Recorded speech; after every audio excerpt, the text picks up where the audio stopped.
seat. You claim it was my fault, but I know it was you still hiding the truth. The fire's getting stronger. You don't have a chance. Here comes the end.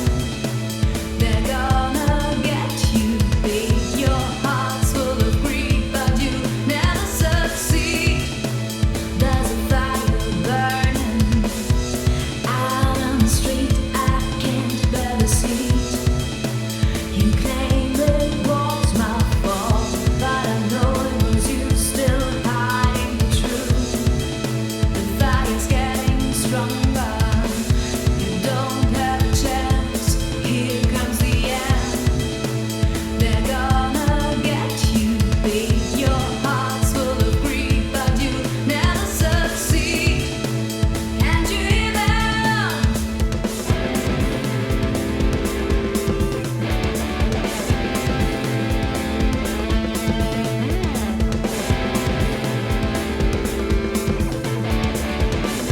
I have the pleasure to present to you Dr. Martin Luther King, Jr.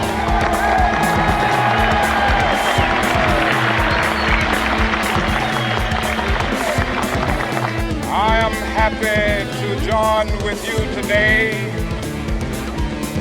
in what will go down in history.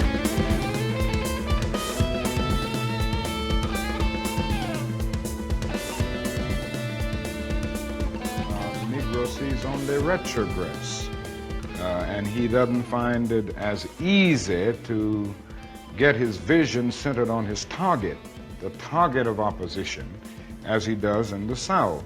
Consequently, this is made for despair and at many points cynicism, a feeling that you can't win, and it simply means that we've got to develop in the North a massive job of organization and mobilizing forces and resources to deal with the problem in the urban ghettos of the North, just as we've done it in the South. Well, in the South, particularly in Alabama, you had visible villains. Jim Clark, Bull Connor, cattle prods, police dogs. But in the North, you don't have those visible villains.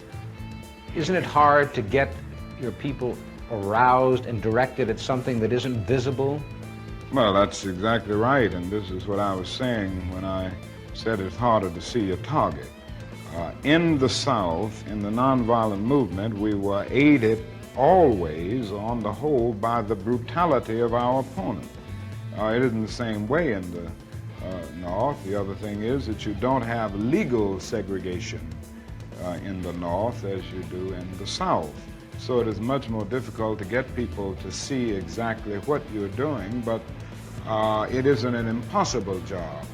It's a hard, it's a tedious job at times to get people to be aroused from their apathetic slumbers, but I still feel that Negroes in the North can be motivated just as they were motivated in the South. And I think as time goes on with the growing economic deprivation in the Negro community, it will even be easier because people will come to see that not only is something wrong in general, but something is wrong in particular in their own economic and housing situations.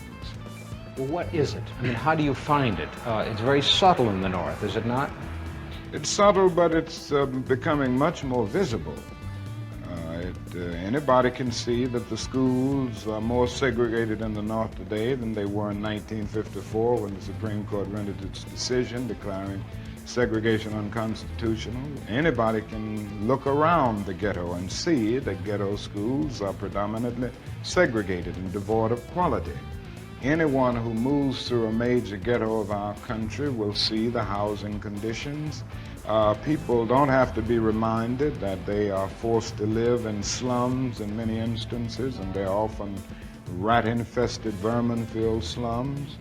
And it isn't too hard to see the exploitation that the Negro confronts in the ghetto, where he is forced to pay more for less and constantly trying to make ends meet, but because of either no job as a result of unemployment or a job that is so economically unprofitable, that the person can't make ends meet. And I think they see all of these things, and more they're coming to see them, because before, the people of the North were looking to the South, and they supported the struggles of the South. Now they're coming to see that their problems are very real, and they've got organized to grapple with them.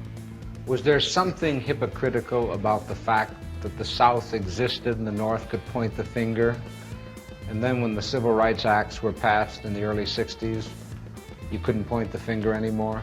Well, there was no doubt about the hypocrisy of large segments of the nation on the whole question of racial equality. I think the best example is that many of the senators from the North and the West, and congressmen generally, who voted for civil rights legislation in '64 and even in '65 with the Voting Rights Bill, refused last year to vote for civil rights legislation because it dealt with an issue applicable to the North, the whole housing question. And this, it seems to me, was the greatest expression of the hypocrisy of many of our citizens and many of the senators and congressmen of the North. But isn't that part of the dilemma now? That people knew that Negroes were being denied what was guaranteed to them by the Constitution, by the fact that they were citizens of this country. Then when they were given those rights, do you feel the white community said, well, we've given them all that we have, now it's up to them? Well, I think the dilemma is much deeper, and I think one during this period of transition has to be very honest with America. And honesty impels me to admit that America has broad racist elements still alive. Racism is still existing in American society in many areas of the society, north and south. And the other thing is that there has never been a single, solid, determined commitment of large segments of white America on the whole question of racial equality. I think we have to see that vacillation has always existed, ambivalence has always existed, and this to me is the so-called white backlash. It's merely a new name for an old